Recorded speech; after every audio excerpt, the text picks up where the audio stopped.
Bonjour, donc on va venir compléter le topo précédent qui portait sur les échographies des datations précoces. Donc dans cette deuxième partie, on va se concentrer sur la grossesse extra-utérine, la grossesse hétérotopique et la mole. Donc on va surtout montrer des images. Alors la GEU, fréquence 2%, il y a deux diagnostics possibles. Le premier, le diagnostic direct, entre guillemets facile, qu'on va tomber directement sur la GEU, en visualisant soit le sac gestationnel extra-utérin tout seul, qui peut être avec ou sans vésicule vitelline, avec ou sans embryon, l'embryon avec ou sans activité cardiaque, ou la deuxième possibilité, le diagnostic indirect, avec certains signes qu'on détaillera juste après. Alors il y a différentes localisations pour une GEU. En gros, il y a deux grandes catégories.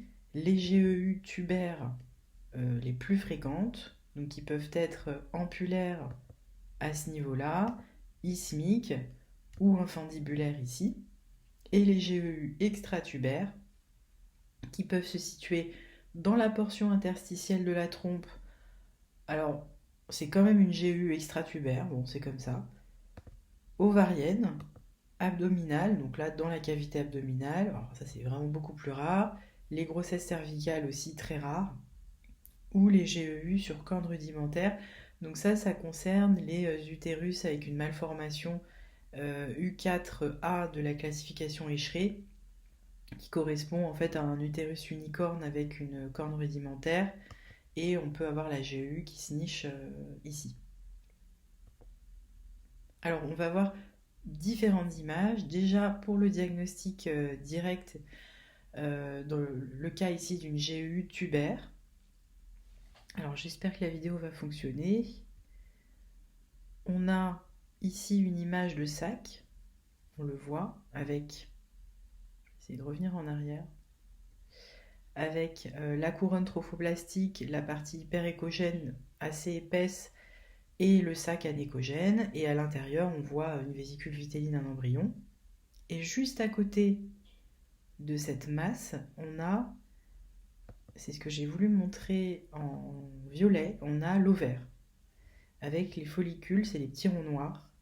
Donc on a cette masse qui est à côté de l'ovaire, donc très probablement une GEU tubaire.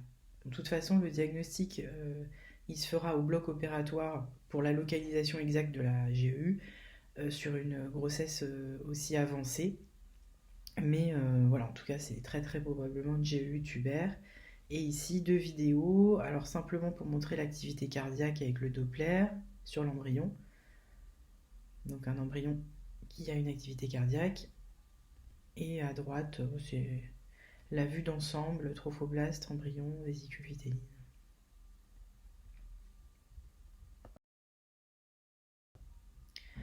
Alors un autre cas de diagnostic direct, c'est une GEU interstitielle. Donc on le voit sur le petit schéma là-haut. Alors ici, sur la vidéo, on a une coupe sagittale de l'utérus et une vacuité utérine. Donc on ne voit pas de sac gestationnel alors que la patiente est enceinte. Et en fait, on va se décaler. Donc au lieu de mettre la sonde comme ça pour avoir une coupe sagittale, on va la mettre comme ça. Donc on va la décaler et c'est là qu'on va tomber sur cette image de grossesse avec le trophoblaste, encore une fois, le sac, la vésicule vitelline. Donc voilà, ça c'est pour l'imagerie en sagittale. Ici on a une coupe axiale. On voit que le sac il est complètement excentré de la cavité. Et une coupe frontale, pareil. Donc j'ai redessiné la cavité pour que ce soit un peu plus clair. J'espère que ça va marcher. Voilà, ici. Et on voit que le sac, il est complètement excentré de la cavité. Alors, ça, c'est un autre cas où on pourrait penser à une GEU interstitielle parce que le sac est excentré aussi dans la cavité. Mais ça reste normal. C'est bien une grossesse intra-utérine. Pourquoi? Parce que le sac, il est entouré d'endomètre. L'endomètre, c'est ce qui est ici en blanc. Et même s'il est excentré dans la cavité, il reste bien intra-endométrial. Donc là, on est sûr que c'est une grossesse intra-utérine puisqu'il est entouré d'endomètre. À la différence du cas qu'on vient de voir juste avant, où on voit le sac qui est voilà, excentré de la cavité. Alors ça, c'est un autre cas de diagnostic direct de GEU dans une cicatrice de césarienne. Sur la vidéo, on a la coupe sagittale de l'utérus et on voit cette masse avec le trophoblaste, le sac amniotique. On voit pas d'embryon ni de vésicule vitéline, mais c'est très clairement un sac gestationnel qui n'est pas à sa place. Alors, la GEU, le cas du diagnostic indirect, on va avoir différents signes échographiques. Alors, on peut avoir soit une vacuité utérine, c'est-à-dire rien dans la cavité. C'est d'autant plus suspect si cette vacuité utérine est discordante avec la date des dernières règles et ou des bêta-HCG assez élevés. Alors, les bêta-HCG, il faut savoir que à partir de 800/1000 unités, on peut voir une grossesse sur un échographe performant et dans de bonnes conditions bien sûr. En tout cas, si on a des bêta-HCG supérieurs ou égaux à 1500 et qu'on n'a pas de sac intra-utérin, là c'est très très suspect, donc il faut trouver la GEU ou l'envoyer aux urgences. Voilà, et puis bien sûr à corréler avec les symptômes cliniques de la patiente. Et oui, juste un mot pour dire que c'est difficile de rechercher une GEU sans bêta-HCG, surtout si la patiente a des cycles irréguliers, là ça devient un peu compliqué.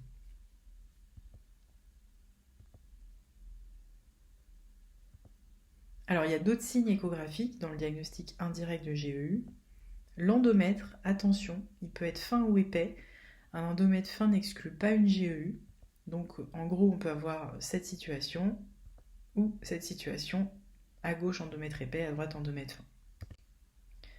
D'autres signes échographiques, l'image de pseudosac intracavitaire qui correspond à un épanchement dans la cavité, une hématométrie ou une glande endométriale. En gros, on peut avoir différentes images de pseudosac, comme ici, avec l'épanchement finement échogène qui correspond à du sang, mais on peut aussi avoir cette image avec une image de sac complètement anéchogène, ou encore la glande endométriale, comme on a vu en début, comme on a vu dans le précédent topo, la première partie. Donc le point commun de ces trois images, c'est qu'on n'a pas de trophoblaste autour du sac. C'est vraiment le plus important pour vraiment faire la différence entre un pseudosac et un sac gestationnel. Ici, autour de cette image de sac, on n'a pas l'épaississement hyperéchogène, la couronne trophoblastique.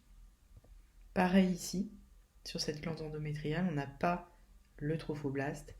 Attention sur l'image de gauche, parce qu'on a l'impression que ce qu'on peut appeler le sac est entouré d'une image hyperéchogène épaisse, qui en fait correspond à l'endomètre qu'on voit ici, et en fait c'est juste la continuité de l'endomètre sur les deux berges en fait. Donc là c'est l'endomètre, c'est pas le trophoblaste. Donc on va voir la grossesse hétérotopique. Donc c'est un événement très très rare. Par définition, c'est une GIU, donc grossesse intra-utérine, plus une grossesse extra-utérine. On est en fréquence autour de 1 sur 30 000. C'est un peu plus fréquent dans les parcours PMA. Et donc, d'où l'intérêt d'un examen des annexes en systématique quand on fait une écho de datation. Ça peut être utile pour éliminer une grossesse hétérotopique. Bon, c'est quand même très rare la grossesse hétérotopique, mais c'est quand même aussi utile pour éliminer une masse. On ne sait jamais, on peut aussi avoir une masse annexielle. Ça, c'était pour vous montrer une image normale d'un corps jaune sur un ovaire. Voilà, ici on a le corps jaune qui est entouré de la couronne vasculaire. Et ici, c'est un cas d'une masse ovarienne sur laquelle j'étais tombée en écho de datation. Et on voit cette masse qui est hyper vascularisée. Donc c'est vraiment pour montrer la différence entre la vascularisation totale de la masse et l'image de gauche qui n'a rien à voir avec le corps jaune qui est juste vascularisé en périphérie. Et donc en fait c'était la flèche jaune là c'est l'ovaire et ici c'est la masse et c'était une tumeur de Sertoli-Leydig et la patiente avait été opérée. Donc c'est extrêmement rare de tomber sur ce type d'image, mais sur ce coup-là j'étais quand même bien contente d'avoir regardé les annexes. Et donc on termine le topo avec la mole, notamment un cas que je voulais vous montrer. Alors la fréquence, on est autour de 1 sur 1000. On a deux types de mole. La mole complète, à l'échographie, on aura un aspect intracavitaire de trophoblaste multikystique qu'on qualifie entre guillemets de tempête de neige ou de grappe de raisin, sans embryon. Et la mole incomplète ou partielle, on aura souvent un trophoblaste lacunaire et un embryon polymalformé. Donc ça, c'est le cas de mole complète que je voulais vous présenter. C'est une patiente de 52 ans venue à 11 semaines d'aménorrhée basée sur la date des dernières règles, avec des bêta-HCG élevés à 544 000, une grossesse non désirée. Et je suis tombée sur cette volumineuse masse qu'on voit un petit peu mieux sur la vidéo. Hyper échogène avec de multiples petits kystes anéchogènes. Donc ça c'est des patientes qu'il faut envoyer aux urgences gynéco. Dans le cas présent, donc c'était bien une mole, elle avait une hystérectomie. Et ensuite les informations sont transmises à l'Hôtel Dieu à Lyon.